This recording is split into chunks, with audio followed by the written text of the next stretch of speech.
Are BetterHelp therapists qualified? I'm going to address this topic today from the point of view that I am a licensed psychotherapist and I had a private practice for 20 years helping people recover from anxiety and trauma. And then also from the point of view that I've used BetterHelp as a client. So today I'm going to talk about what it takes to be a psychotherapist in the US and what it takes to be a BetterHelp therapist. I also want to show you a bit of a trick on the BetterHelp website that allows you to look at who the therapists are in your area, read their profiles, and choose one that resonates with you. So it's something that's a little bit, not quite hidden, but kind of hidden on the website. And I'm going to show you at the end. And in between, I also want to address some criticisms that I've heard of BetterHelp therapists and I've listened to on YouTube review videos. So let's get started.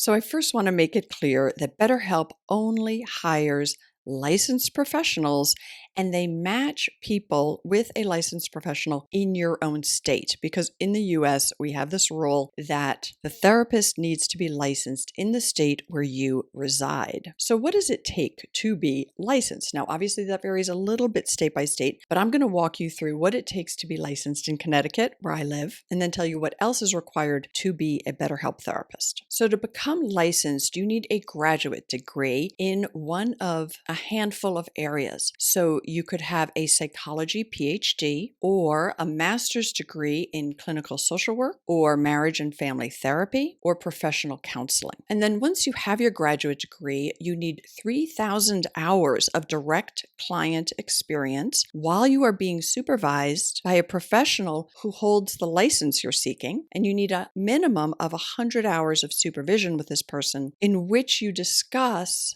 how you are providing therapy to your clients. So generally, achieving this many clinical hours and this much supervision probably averages around 3 or 4 years of experience to get the clinical hours to even then sit for the written exam. And then you sit for the written exam, and then if you pass, you get licensed. So that's what's required to be licensed as a psychotherapist in Connecticut. And then if you want to work for BetterHelp, you need a minimum of 3 years of experience after you've been licensed. So you are definitely not getting interns on BetterHelp. You're getting a therapist with a graduate degree, a solid number of clinical hours, and a minimum of 3 years of experience after they've been licensed. So there's a very popular video on YouTube which criticizes BetterHelp therapists and calls them lay counselors, which is simply not true. And the reason she calls them lay counselors, I want to talk about that briefly, is she says, 1, they don't prescribe medication, and 2, they don't deal with court orders. So let me address those two things. Because in the US, as a psychotherapist, you cannot prescribe medication unless you also happen to be an MD or an LPRN. The only people in the United States who can prescribe psychiatric medications are medical doctors, could be your general practitioner or a psychiatrist, or a licensed professional nurse who's had specific training in psychiatric medications. So those are the only two types of people who can prescribe medication. The vast majority of psychotherapists do not prescribe medication because they don't hold those other degrees. And where I live, very, very few psychiatrists also do therapy. Most psychiatrists focus on prescribing the medication and leave the therapy to the psychotherapists. So that is not a valid criticism. And then the second criticism, that they don't deal with court orders. I will tell you, in my own private practice, I really tried to avoid dealing with court orders, and I will share with you why. Most of the time, what would happen is I would get a phone call from somebody who would be in a panic, asking to have 5 sessions in a week because they had to go to court next week, and they were trying to fulfill the requirement that they had received probably 5 or 6 months ago. Now, I understand that this happens, I really do, but that's not actually therapy. That's actually doing something to satisfy a court order, and it's not the type of work I ever did. And probably for most court-ordered therapy, there are community agencies that can provide that type of therapy in a more effective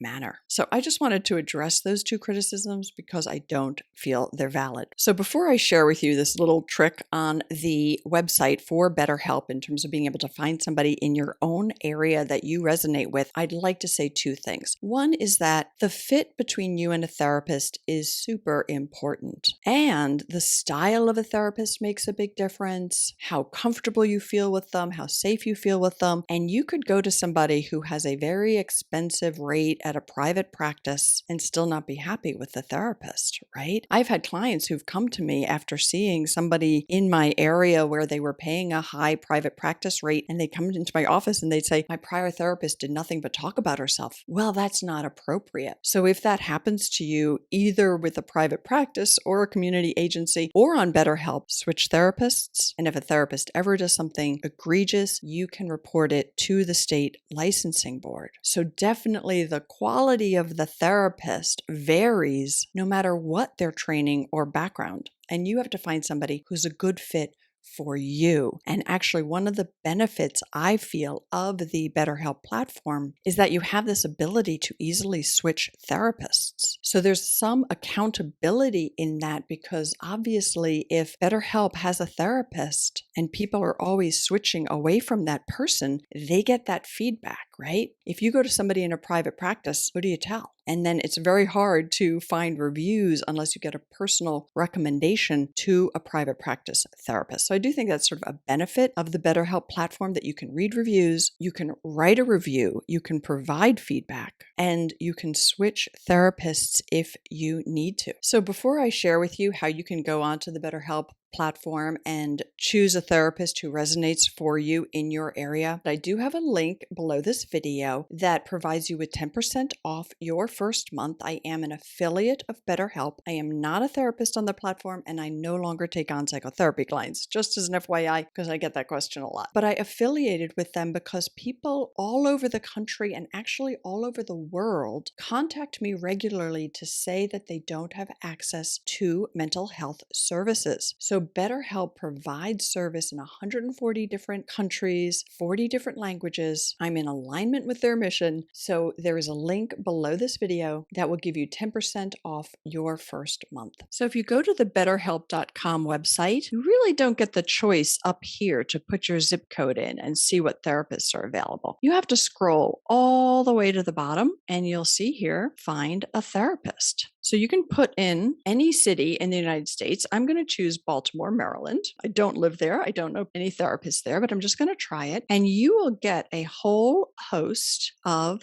therapists, and you can take a look. And again, I don't know these people. I'm not promoting them in any way. I'm just showing you how you can screen to see who the therapists are that are available in your area prior to signing up. And then if you really liked this therapist, or say here, Dr. Veronica Wanzer, she specializes in stress, anxiety, LGBT, relationship issues, trauma and abuse, self-esteem, 7 years of experience. Each therapist writes a little paragraph to describe what kind of work that they do. And then you can click on the therapist who you like and go through the process to apply for this therapist. So most people signing up for BetterHelp go here. What type of therapy are you looking for? So say it's individual, and then you pick your gender and then your age, and you go through a whole series of questions, and then what issues you are coming into therapy for. So this would be the way many people apply for BetterHelp, and you fill out the form, and then they get back to you with a therapist that they recommend.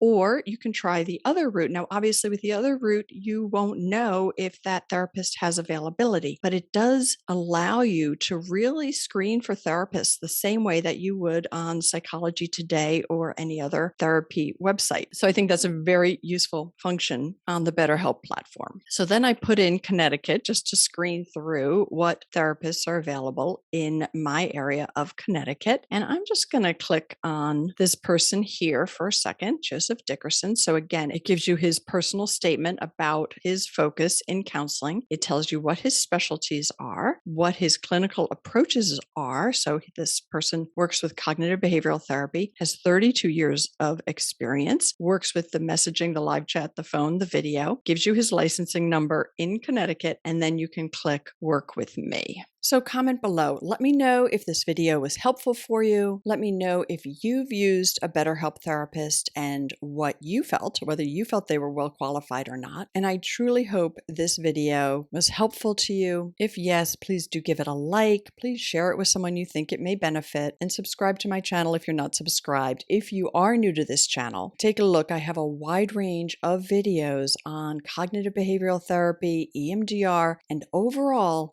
how to live a more joyful life. So I weave together mindfulness techniques, some Buddhist philosophy, and the experience that I gained helping people live more joyful lives over the last 20 years. All right, I'll see you next week.